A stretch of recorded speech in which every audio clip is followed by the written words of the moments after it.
Bismillahirrahmanirrahim. Assalamualaikum warahmatullahi wabarakatuh. Alhamdulillahirabbil alamin wa bihi nasta'in ala amri dunya waddin. Asyhadu an la ilaha illallah wa asyhadu anna Muhammadan abduhu wa rasuluh. Allahumma shalli ala Muhammadin wa ala alihi wa sahbihi ajmain. Wa ba'du. Pelajaran kita siang ini akidah masih membahas tentang macam-macam ibadah. Ketika membahas tentang Rabb, bahwa kitab ini adalah usulul tsalatsa, 3 dasar utama, yaitu membahas tentang Rabb. Karena 3 dasar ini merupakan 3 pertanyaan mungkar nakir ketika orang itu masuk ke liang kubur. Pertanyaan pertama adalah tentang Rabb, yang kedua tentang din, yang ketiga tentang Nabi Muhammad SAW. Di antara makna Rabb adalah al-ma'bud, yang diibadahi. Macam-macam ibadah adalah al-Islam, iman, dan ihsan. Dan di antaranya adalah al-isti'adzah yang lalu. Untuk pembahasan isti'adzah sudah kita lewati. Siang ini kita masuk ke macam ibadah berikutnya, yaitu yang disebut dengan al-istighosah. Wa dalilul istighosati, dalil istighosah, qauluhu ta'ala, adalah firman Allah, tastaghitsuna rabbakum, ketika mereka istighosah kepada Rabb mereka, kepada Rabb kalian. Fastajaba lakum, maka dikabulkan istighosahnya itu. Dan bukan perkara baru, sering kita dapati muslimin mengadakan istighosah. Nah, ternyata istighosah itu masuk ibadah dan difirmankan oleh Allah dalam surat Al-Anfal ayat 9. Apa istighosah itu? Al-istighosatu talabul ghausi. Istighosah itu artinya memohon ghaus. Apa itu ghaus? Wahwa al-inqad. Ghaus itu artinya inqad. Inqad itu pelepasan, atau dibebaskan, atau juga diselamatkan. Minas syiddati, dari kegentingan, wal halaki, dan kebinasaan. Jadi ketika kondisi sangat genting, sangat darurat, terdesak, maka orang boleh mengadakan istighosah, yaitu beribadah kepada Allah, memohon dilepaskan dari musibah tersebut, kegentingan tersebut. Misalnya tenggelam, mau tenggelam, atau tertimpa bangunan, atau kena hancet, atau kena tabrak mobil, dan seterusnya. Ketika kondisi genting, nah, maka boleh orang itu istighosah. Apa istighosah? Memohon dibebaskan, dilepaskan dari kegentingan. Wahwa aksamun, istighosah itu ada beberapa macam. Al-awalu, yang pertama, al-istighosatu billah azza wajal, memohon dibebaskan dari kegentingan kepada Allah. Wa hadza min afdalil a'mal, istighosah kepada Allah ini paling afdalnya amalan. Wa akmaluha, dan paling sempurnanya amalan. Wa huwa da'bur rusuli, dan ini merupakan kebiasaan Rasul. Wa atba'uhum, dan pengikutnya para Rasul. Wa daliluhu, dalilnya bahwa istighosah itu ibadah. Ma dzakarahu asy-syaikhu rahimahullah. Ayat yang disebutkan oleh Syekh. Itastaghisuna rabbakum, ketika mereka istighosah kepada Rabb kalian. Fastajaba lakum, kemudian oleh Allah dibebaskan. Anni mumitukum bi alfin, bahwa Allah Subhanahu wa taala mengutus pada mereka bi alfin 1000 minal malaikati, dari malaikat, dalam rangka untuk membebaskan Rasul dan para sahabat dari kebinasaan. Wa kana dzalika, hal ini atau ayat ini terjadinya fi ghazwati Badar, pada perang Badar. Hina nadhara Nabi sallallahu alaihi wasallam, yaitu ketika Nabi sallallahu alaihi wasallam melihat ilal musyrikin, melihat musyrikin fi alfi rajulin. Rasulullah sallallahu alaihi wasallam melihat musyrikin jumlahnya 1000 orang, pasukannya 1000. Wa ashabuhu salasumi'atin wabid'ati asyara rajulan. Sementara pasukan Rasul hanya 313 atau lebih, hanya 300 belasan orang. Berarti ini sepertiganya ya. Fadakhala, maka Nabi sallallahu alaihi wasallam masuk al-arish, ke tempat kemahnya beliau. Yunashidu rabbahu, berdoa kepada Allah. Ya, kenapa masuk ke ruang ke kemahnya? Ini dalam rangka istighosah. Dalam rangka memohon dibebaskan dari kondisi darurat, yaitu melawan musuh yang tidak seimbang. Rafi'an yadaihi, beliau dalam keadaan mengangkat kedua tangannya, dan diangkatnya tinggi.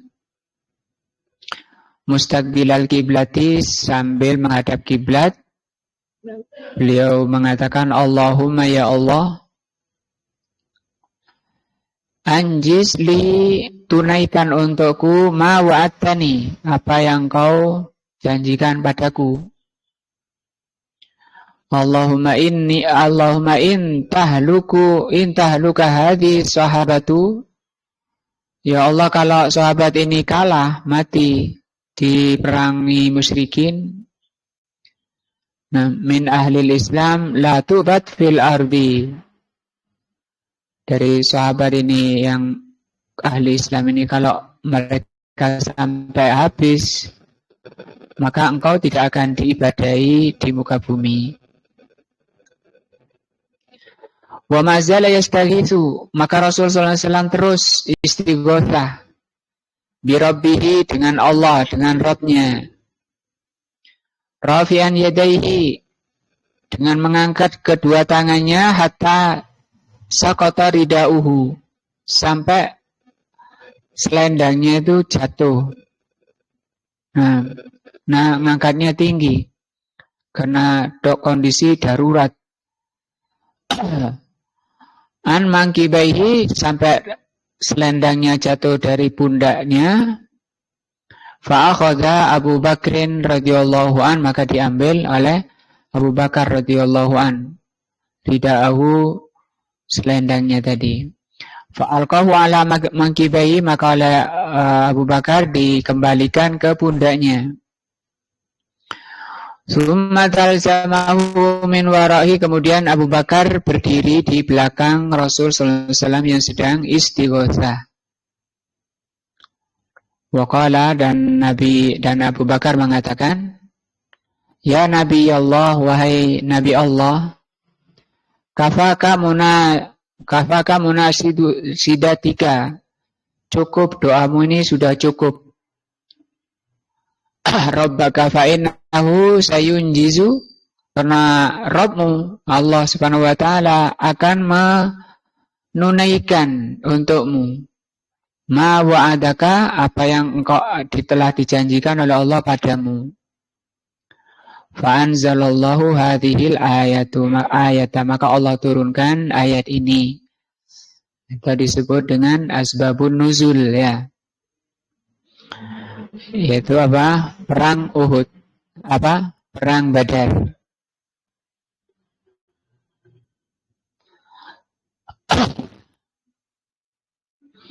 Asani yang kedua dari macam istighosa. Kalau tadi termasuk afdalul a'mal, ya. Istighosa kepada Allah itu paling afdolnya amalan. Dan tadi yang pertama tadi ditujukan hanya kepada Allah. Yang kedua al-istighosatu bil amwat. Istighosa meminta dibebaskan dari genting, misalnya dalam perang mulai terpepet, kemudian dia panggil orang-orang mati. Kalau Syiah biasanya panggil ya Husain, ya Husain, minta dibebaskan. Angkitina, angkitina, bebaskan kami dari kegentingan ini. Nah, atau juga banyak kita dengar di sekitaran kita, ya Abdul Qadir, wahai Syekh Abdul Qadir Jailani. Nah, padahal Syekh Abdul Qadir Jailani ini paling kerasnya ulama Ahlus Sunnah menentang orang yang menjadikan manusia sebagai perantara di dalam berdoa. Di dalam kitab beliau namanya Al-Ghunyah. Nah, cuma malah mungkin dari tipu daya syaitan yang banyak menggunakan, malah beliaulah Syekh Abdul Qadir Jailani yang dijadikan perantara di dalam berdoa oleh muslimin. Banyak muslimin menjadikan beliau sebagai perantara di dalam berdoa. Bisababi Syekh Abdul Qadir Jailani. Dengan sebab Syekh Abdul Qadir Jailani, ya Allah kabulkan doa kami, hajat kami, dan seterusnya. Bil amwat juga yang sering kita dengar di langgar-langgar. Termasuk orang-orang yang perang Badar, kan sudah lalu, sudah pada meninggal orang. Syuhada di perang Badar. Atau dengan Rasul juga, Rasul itu amwat, termasuk wafat, beliau telah wafat. Dengan menjadikan mereka sebagai perantara di dalam berdoa, di dalam istighosa. Tawassalna bi bismillah, ini masih boleh. Tawasul dengan bismillah itu yang terbaik dan paling tingginya tawasul itu dengan nama-nama Allah. Sebagaimana doa diajarkan oleh Rasul sallallahu alaihi wasallam, Allahumma bikulli ismin huwalak bima sammaita nafsak, ya Allah, dengan semua namamu yang telah engkau namai dirimu, au bima anzalta fi kitabik, atau dengan nama-nama yang diturunkan di dalam kitab-kitabmu, nama-nama Allah yang di dalam kitab Allah, au bima alam tahu min khalqik, atau nama-nama yang telah engkau ajarkan pada makhluk, pada hambamu, au bima istasarta ma indak, atau dengan nama-nama yang engkau sembunyikan di sisimu. Antaj'alal Qur'ana rabi'a qalbi wa jala'a sadri wa dhahaba hammi wa ghammi. Doanya minta kepada Allah agar Al-Quran itu dijadikan Rabi, penyejuk hati, penyembuh dada, penghilang daripada kesusahan dan kesedihan. Itu doanya. Tapi dengan diawali oleh tawasul dengan nama-nama Allah, itu tawasul yang paling benar dan paling baik. Nah, tapi kalau dengan orang mati tawassalna bi bismillah, terus gimana Pak Hari?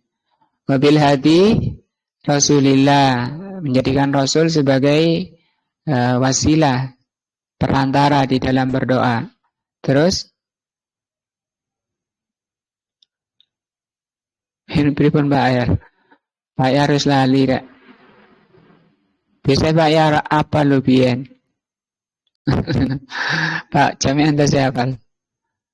Tawassalna bi bismillah wa bil hadi Rasulillah wa kulli mujahidin lillah bi ahlil badri ya Allah. Kulli mujahidin dengan semua mujahid. Wa bi ahlil badri napa? Ahli Badar. Nah, itu semua orang-orang mati. Nah, sering kita dengar tawassalna, atau juga yang termasuk tawasul itu bali maqasidana ya. Waghfir lana ma madha ya wasi'al karami. Itu kan dengan tadi menyebut orang-orang mati. Ini istighosah yang kedua dengan orang mati. Yang paling terkenal adalah Syekh Abdul Qadir Jailani, karena di antara hurufatnya beliau ini bisa melawan malaikat maut ya. Ketika ada temannya mau dicabut nyawanya, dikejar oleh Syekh Abdul Qadir Jailani, ditempeleng itu malaikat. Itu hurufat tentang Syekh Abdul Qadir Jailani. Beliau ulama Ahlus Sunnah. Beliau punya kitab bagus namanya Al-Ghunyah. Tadi itu diantara ajaran beliau, bahwa beliau orang yang paling keras menentang orang mati dijadikan perantara. Malah beliau yang dijadikan korban ini ya. Atau juga orang yang diantara imam 4, termasuk Syekhul Islam Ibnu Taimiyah rahimahullah, Ibnu Qayyim rahimahullah, tentang menghadiahkan pahala kepada orang mati dengan membaca Al-Quran. Membaca Al-Quran, menghatamkan Al-Quran yang pahalanya dihadiahkan kepada orang-orang yang telah mati, biasanya di absen dulu. Dari 4 imam yang ada, yang mengatakan tidak sampai cuma Imam Syafi'i. Cuma Imam Syafi'i saja. Bisa dilihat di tafsir Ibnu Katsir itu. Di tafsir ayat wala taziru waziratun wizra ukhra. Itu dibawakan bersama beliau perkataan Imam Syafi'i. Sekarang kalau kita lihat kenyataannya, yang banyak menghadiahkan pahala dengan bacaan Al-Quran malah semuanya ngaku bermadzhab Syafi'i. Itu mungkin juga dari tipu daya syaitan tadi. Nah, malah orang-orang yang membenci imam yang lain malah ditinggal ketika nggak cocok sama. Maka yang benar dalam menghadiahkan pahala itu selama itu mencocoki dalil itu boleh.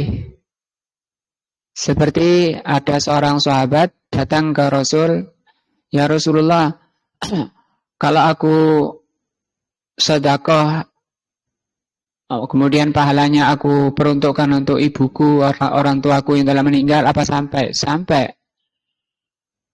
Kalau ibuku punya utang, kemudian aku sahuri, bisa. Kalau aku puasa, kemudian saya niatkan untuk orang tua saya, atau banyak di situ amalan-amalan yang disebut oleh sahabat. Sehingga oleh para ulama Ahlus Sunnah, maka menghadiahkan pahala itu selama ada dalil yang sahih itu boleh sampai. Seperti tadi, saya mau sedekah, pahalanya untuk orang tua saya. Itu hadisnya sahih. Karena dia tanya ke Rasul, Rasul mengatakan, ya sampai. Nah, tapi untuk yang tadi, yang nggak ada dalilnya, membaca Al-Quran, pahalanya dihadiahkan untuk yang meninggal, ini yang satu nggak ada dalilnya. Kedua, Imam Syafi'i mengatakan nggak sampai. Kata Imam Syafi'i, kalau itu sampai, pasti para sahabat telah mengamalkannya. Nah, standarnya adalah sahabat Nabi. Jadi ini bab istighosah dengan orang mati. Au bil ahya, atau dengan istighosah dengan orang yang hidup, ghairul hadirin. Tapi dia tidak hadir. Cuma disebut namanya, padahal dia tidak hadir di hadapannya. Al-qadirin, dan tidak mampu. Artinya apa? Kalau mau istighosah kepada orang yang hidup, harus hadir dan harus mampu. Mampu alal ighatsati. Fahadha syirkun. Maka ini kesyirikan. Apa itu? Istighosah dengan orang mati. Atau istighosah dengan orang yang hidup, tapi orang hidupnya tidak mampu dan tidak hadir. Itu syirik. Tapi kalau hadir dan mampu, ya bisa.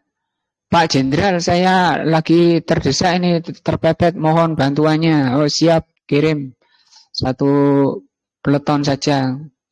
Beres itu, cuma itu aja. Ya boleh seperti itu, karena dia hidup, hadir, dan mampu. Kalau hadir sekarang kan tidak harus di depannya, bisa telepon ya. Li'annahu la yaf'aluhu, karena istighosah dengan orang mati atau istighosah dengan orang hidup yang enggak hadir dan tidak mampu, la yaf'aluhu illa man ya'taqidu anna lihaula'i tasarrufan khafiyan fil kauni. Mereka melakukan itu didorong oleh keyakinan atau akidah bahwa mereka itu yang dipanggil-panggil atau Syekh Abdul Qadir Jailani itu memiliki kemampuan secara sembunyi. Tasarruf itu mengatur, khafiyan secara sembunyi. Atau bahkan mereka, orang-orang sufi terutama, membuat pribadi yang enggak ada. Kalau Syekh Abdul Qadir Jailani kan orangnya ada. Tapi kalau al-aktob, aktob itu arti jamak daripada kutub, wali kutub.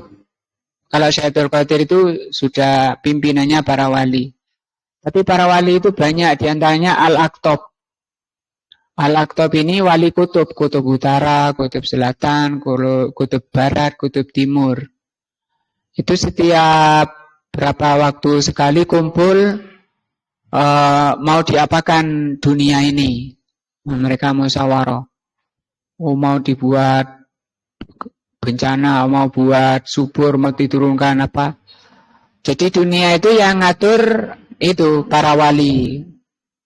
Yang disebut dengan wali kutub. Kalau ini kan tidak ada nisbi, nggak ada barangnya. Wali kutubnya di mana? Namanya siapa? Nah.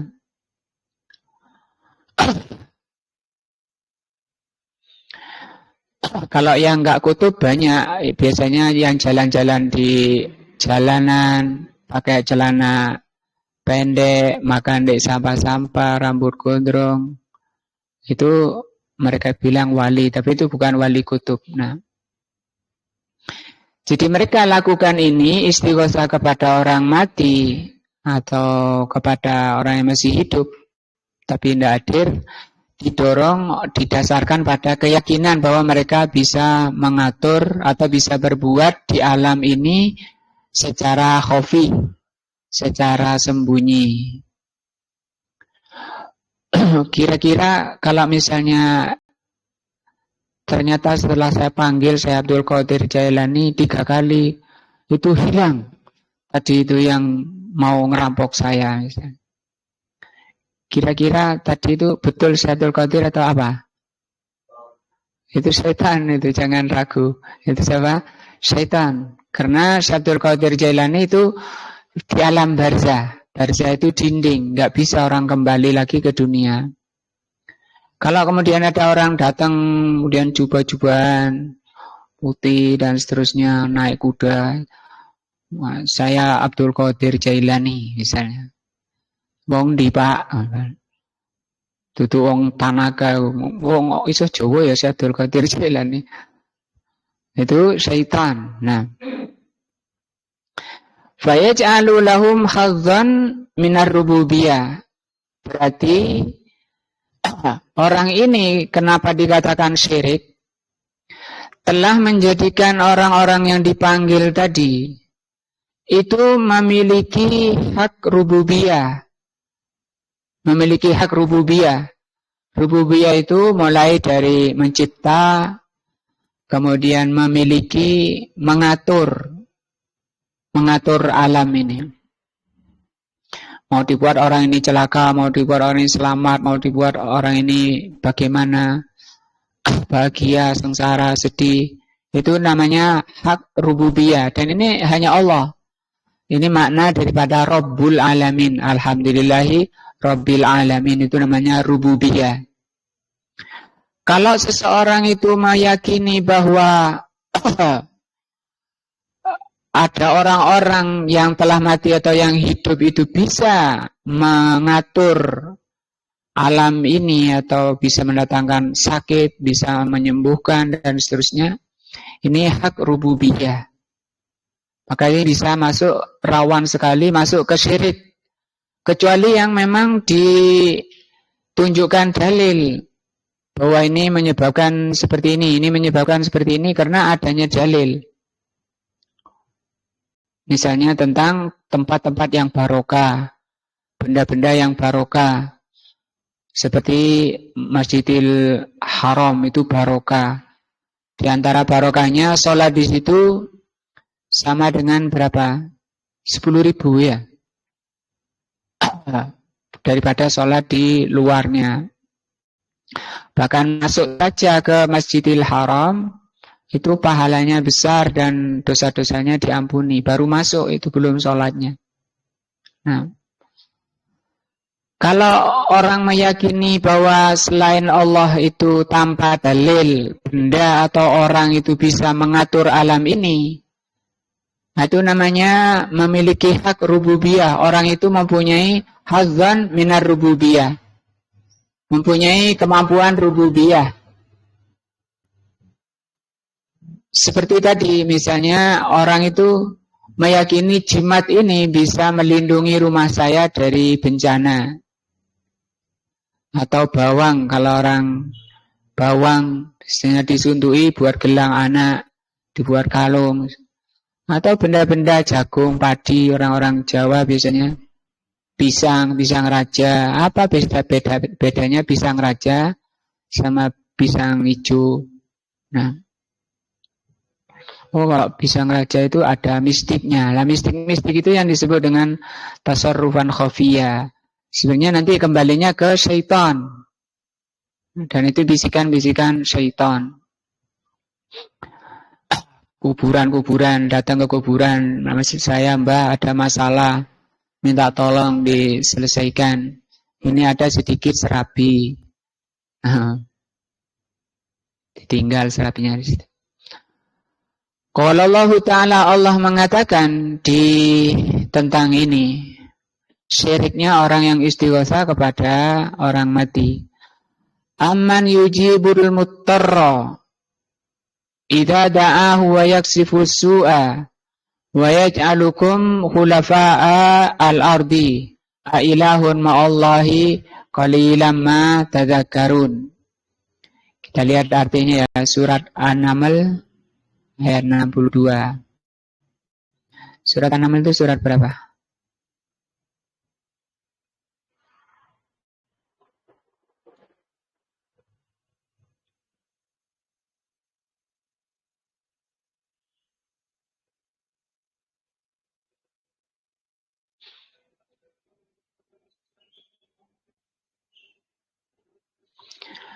Ayat berapa tadi? 62.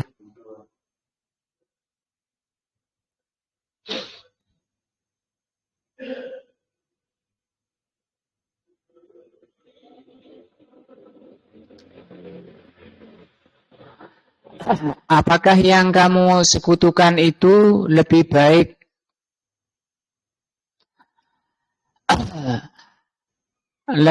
ataukah zat ini aman yuji, zat yang mengabulkan doa orang yang berada dalam kesulitan, ini ya, dalam keadaan darurat tadi, dalam keadaan mau binasa, atau kalau mau dibanding atau sesembahan-sesembahan yang kamu sembah, sekutu-sekutu itu yang lebih baik atau zat yang mengabulkan doa. Aman yujibul muttar. Muttar itu artinya terdesak atau darurat. Idza da'a, ketika mereka berdoa, nah, kepadanya untuk menghilangkan kesusahan. Wa yaksifusa, menghilangkan kesusahan, dan menjadikan kamu sebagai khalifah atau pemimpin di muka bumi. Apakah ada Tuhan lain bersama Allah? Sedikit sekali nikmat Allah yang kamu ingat. Di tafsir Al-Imam Ibnu Katsir, beliau ceritakan ada orang tua lagi di padang pasir, sendirian lagi jalan di padang pasir, nggak ada kampung, nggak ada apa. Dia bersama bekalnya di atas kendaraannya, kemudian datang perampok. Ya sudah mau merampok, kata mbah-mbah ini kan sudah tua sekali. Ya sudah, ini ambil semua, sudah saya biarkan saya pulang. Oh, nggak bisa, saya harus bunuh engkau. Ya kalau harus dibunuh ya saya izin sholat dulu sebentar. Ya silakan cepat sholat. Nah, orang ini ketika sholat, ini kan kondisinya mutor ya. Kondisi syiddah tadi, kondisi terdesak darurat.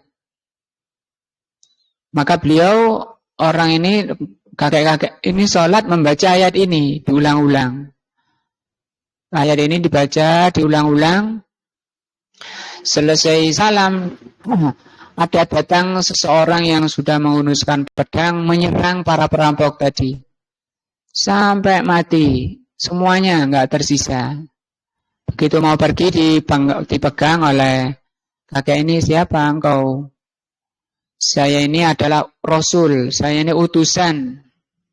Utusan siapa? Ini aman yujibul muttarra idza da'a. Saya ini utusan zat yang mengabulkan doa orang yang berada dalam kesulitan.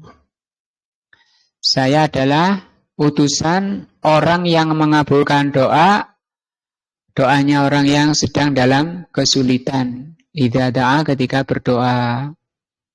Nah,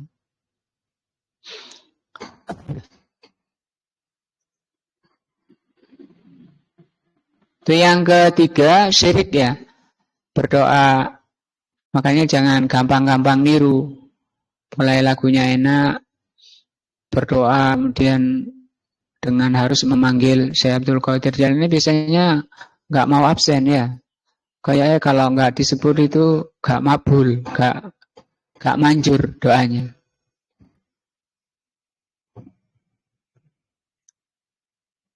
Dulu waktu perang Irak tahun berapa ya? 2000 tahun 2000-an apa perang Irak. Sampai banyak orang Indonesia mau berangkat ke Baghdad, ke Irak untuk melindungi kuburannya Syekh Abdul Qadir Jailani. Asal itu yang ketiga, yang pertama tadi